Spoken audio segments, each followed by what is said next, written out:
y'all, I'm Cece, and today I am here to talk about two of my ultimate passions in this life, books and Disney Channel original movies. So welcome to a new episode of If You Like That, Try This. What? I think it would be inconsiderate to the phrase hot second to say that it's been a hot second since I did one of these. It's been an age, like in the Lord of the Rings sense. But If You Like That, Try This was one of the original series that was like the bread and butter of my channel. I loved putting these videos together. And I'll be honest, I have wanted to be able to do an If You Like That, Try This Disney Channel original movie edition basically since I started doing If You Like That, Try This. So I have 7 books to talk about. We're changing format slightly from the old days because I am not that CC anymore. I used to have a very hard line about doing 6 books in every video. I found 7 titles, so I'm talking about 7 books. So for the most part, I want to say these movies are from my era of Disney Channel, which means like early aughts.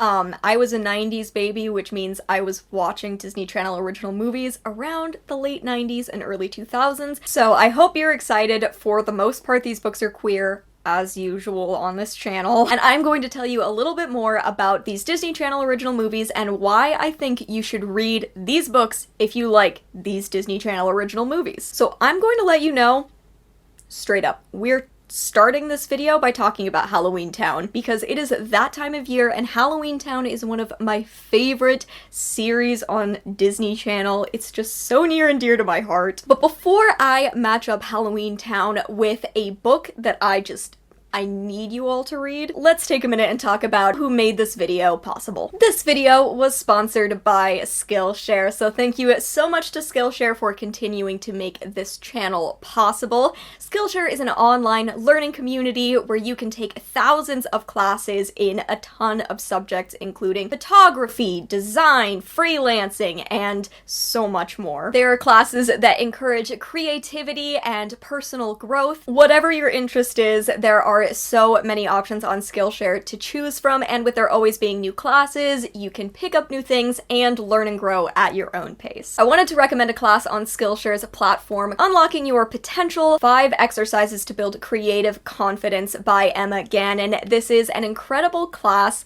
when you are trying to figure out how to direct your creative energy and not lean into self-sabotage, which is a huge issue that I have. One of my biggest issues is the whole inner critic and the fact that I'm constantly comparing myself to people, 2 of which are central to Emma's class. With Skillshare Premium, you can get unlimited access to this class and all of the classes on the platform, plus the first 1,000 people who click the link in my description are going to get a free 1-month trial of that premium membership. Thank you so much again to Skillshare for making this video and so much on my channel possible. Definitely check out the link in the description and start learning today. Alright, now let's talk about Halloweentown. Halloweentown is the first movie in a series about a young girl named Marnie who is obsessed with all things Halloween, and then she discovers that she is from a family of witches. When it comes to Halloweentown, everything is about atmosphere. Like, when that movie turns on, it is October. Whether you're watching scenes set in the real world, which are usually set in October, or you're watching bits set in Halloweentown, which is an alternate world full of all of the real Halloween creatures just sort of existing. If you love Halloweentown, and I know I do, I really have to recommend a graphic novel called Mooncakes by Wendy and Suzanne Walker. Mooncakes is about a teen witch named Nova who lives and works with her grandmothers who have this cute little bookshop slash coffee shop. And when I say grandmothers, I mean she has 2 grandmothers who are married to each other. Incredible. And then one day, while Nova is out wandering, she happens upon a wolf, and it turns out that this wolf is actually her childhood friend Tam, who's a werewolf. The 2 of them reconnect, bond, and deal with the possible dark forces that have been following after Tam. But ultimately, Mooncakes, the whole point is it's atmospheric, it's light, it's full of love and family and reconnecting with a childhood friend and having a romance with them. To me, nothing could be more atmospheric and perfect when it comes to capturing the spirit of Halloweentown than Mooncakes. Next, I want to talk about the Cheetah Girls. I have seen the Cheetah Girls so many times, it's absurd, okay? And I think I've seen the Cheetah Girls 2 even more times. And I wanted to choose a book that I think kind of captures the spirit of the whole Cheetah Girls series. So the Cheetah Girls is about this group of teenage girls who are like total best friends, and they have a girl group which they are calling the Cheetah Girls. It's all about like getting started, following your creative dreams, friendship, and also it's one of those Disney Channel movies that I think tackles issues like inequality and privilege and what that means within the group. Bearing all that in mind, I really want to recommend a book called This Is What It Feels Like by Rebecca Barrow. Now, I think that tonally this book fits a little bit more Cheetah Girls 2 vibe, but I think it's perfect for the end of Cheetah Girls 1 as well, to be honest. This Is What It Feels Like follows a group of teenage girls who used to be best friends and used to be in a band together until there were a series of events that happened that caused a falling out. It's been a while since that falling out, and now one of them is out of a rehab facility, one of them has a brand new baby, a relationship that's ended. However, there is a competition happening at the end of summer and the reward is huge. So the crux of this becomes whether or not these girls can get over their differences, become a band again if it means getting that reward, and also they get the chance to re-embrace their creativity and the stuff that they made together. Messy home life, girls who have kind of fallen apart but are now coming back together to make music again because they love each other and music is what they're passionate about. Like, all of that to me is so incredibly Cheetah Girls. This book also has 3 narrators, so there's just like a ton going on in terms of exploring girls' home lives, but also it's about girls being in a band together and making music. And it's great. Okay, jumping forward a little bit in the Disney Channel original movie timeline, I wanted to talk about a movie called Read It and Weep. This is about a girl who is writing and she has this like alter ego that she writes about in her journal. This girl is smarter, more confident, it's everything this girl wants to be, and then one day that entire journal gets leaked and published, and she becomes the center of attention. The thing I always remember about Read It and Weep, to be honest, besides the fact that it's about creativity and kind of challenging your own interpretation of yourself, is the fact that there is a song from that movie called Outside Looking In that defined my teenage depression era, honestly. With all that in mind, I really want to recommend a book called Final Draft by Riley Redgate. I think that this book manages to walk the perfect line between being about a teen writer who has a group of friends and is just trying to do her best, and this is a book about creativity and depression. In fact, it's a really heartfelt book about depression that kicked me in the ass a little bit. So this book is about a character named Layla, and her big passion is creative writing, and then the creative writing teacher who she loves is in an accident, and a ridiculously famous author comes in, and she's going to be teaching the class this semester instead. So Layla goes a bit overboard and throwing herself more and more and more into what she's writing in order to impress this creative writing teacher, which is causing her to isolate herself and to just become obsessed with being able to create something perfect. This is really cool because there are alternate chapters where we get to see Layla's writing, so it's like a story within a story, which I thought matched Read It and Weep perfectly, where you get to see Layla, but you also get to see Layla's main character, who she's writing into a sci-fi adventure book. Definitely be prepared to cry, also be prepared for a friends to lovers romance and a queer Ecuadorian fat main character. Really, such an excellent book. Moving on, I want to talk about The Color of Friendship. This was one of my favorite Disney Channel original movies when I was a kid, and it was so disappointing to me because it wasn't on very often. This is one of those Disney Channel original movies where they went really real with it, and I respect that, and I think that's why I still have loved this movie as much as I have, why it stuck out to me, because it is about a young black girl and her family in the 70s,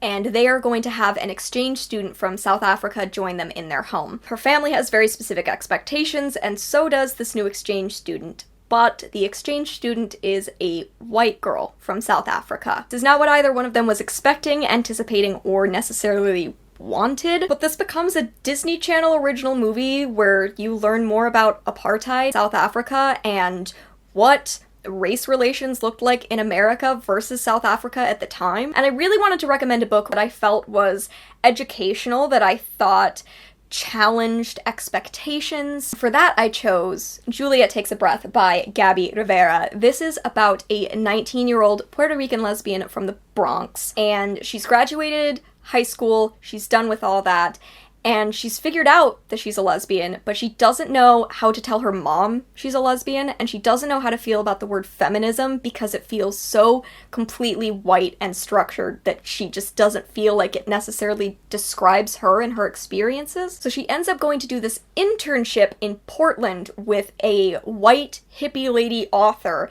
and this woman who she thought was the pinnacle of feminism turns out is just kind of a hippie white feminist. This becomes about Juliet learning about feminism, learning about just like basic feminist terms, but also learning about white feminism and how feminism impacts women of color differently, how she can identify as queer or even as a lesbian when she's also working through all these things. I love Juliet Takes a Breath because it's so much about challenging expectations, learning, examining past biases, like one of my faves, and I think that it has so many tonal similarities to The Color of Friendship and learning about a past and a history and your own identity that you might not have known about. Definitely check out Juliet Takes a Breath if you haven't already. I love it. So, in my personal opinion, the gayest Disney Channel original movie to ever happen was the movie Motocrossed. This 12th Night Motocross movie made me a lesbian.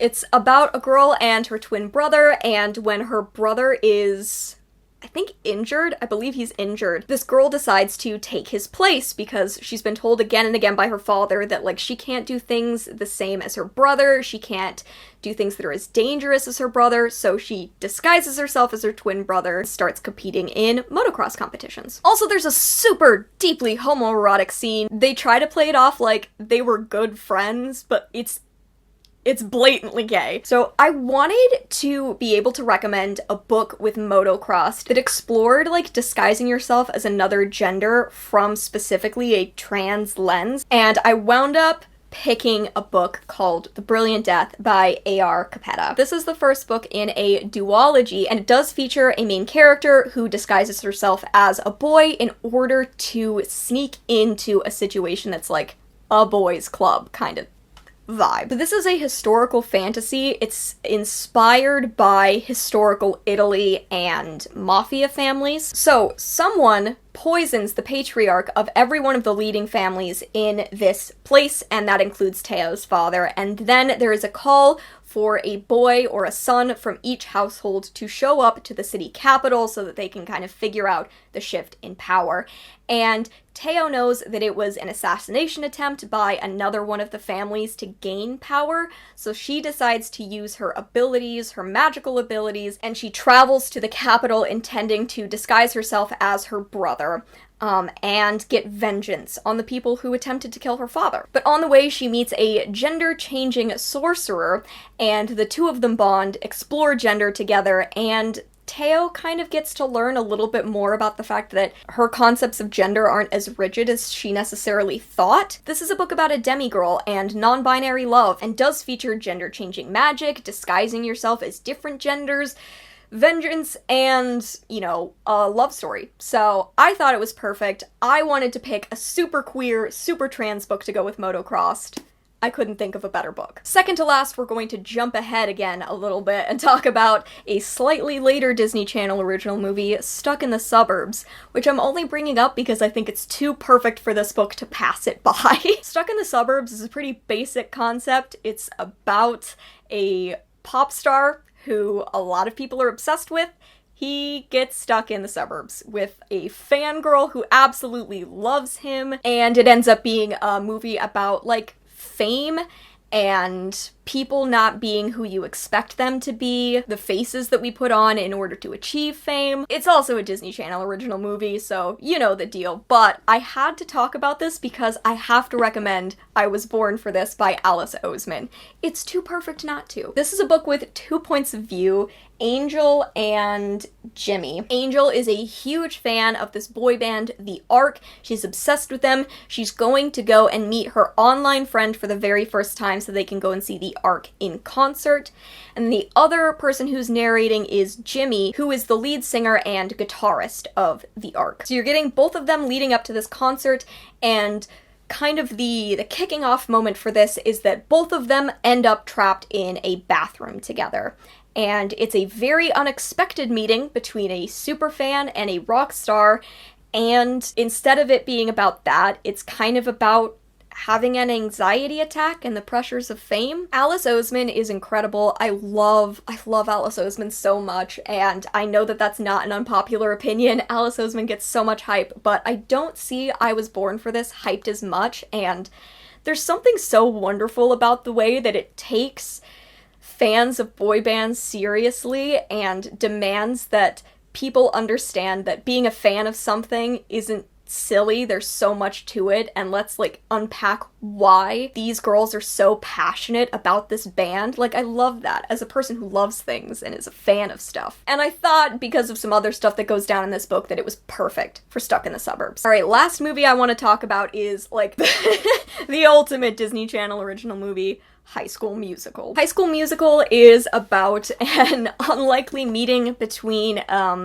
two people who end up going to school together. The point of High School Musical is breaking free of stereotypes and cliques. And instead of doing what everyone expects you to do what you're passionate about. Besides all of that, it makes me ridiculously happy, and it's about an ensemble cast of kids who I just really like. So with all that in mind, I am going to wrap up this If You Like That, Try This video by talking about Foolish Hearts by Emma Mills. So this book is about a girl named Claudia. She accidentally overhears the breakup of the it couple at her school, Paige and Iris, and then Claudia and Iris get into some kind of trouble and are forced to deal with being partners and working together for the school production of A Midsummer Night's Dream, which they are doing with the boys' school that is not on campus. It's a different school that's all boys. I have to say that Claudia and Iris being forced to work together for Midsummer Night's Dream has the ultimate what the heck are those two doing in a tree energy. It's a delightful book with one of my favorite love interests in the history of anything. I'm obsessed with Gideon. This is a book about kids loving each other and accepting that they're each going through a hard time, learning to be friends through unlikely circumstances, and performing on stage a whole hell of a lot. I think it's perfect for High School Musical, and it's one of my favorite books ever. It just makes me feel unbelievably full of joy. Okay, that's it. Those are my If You Like That, Try This recommendations for some Disney Channel original movies. I hope this was fun. I hope that you all missed the series, because I missed doing it. If you have books that you think are super similar to a Disney Channel original movie, please let me know down in the comments below, and I can hopefully get some new recommendations. Other than that, thank you all so much for watching. I hope you enjoyed, and I will see you in another video very soon. Bye!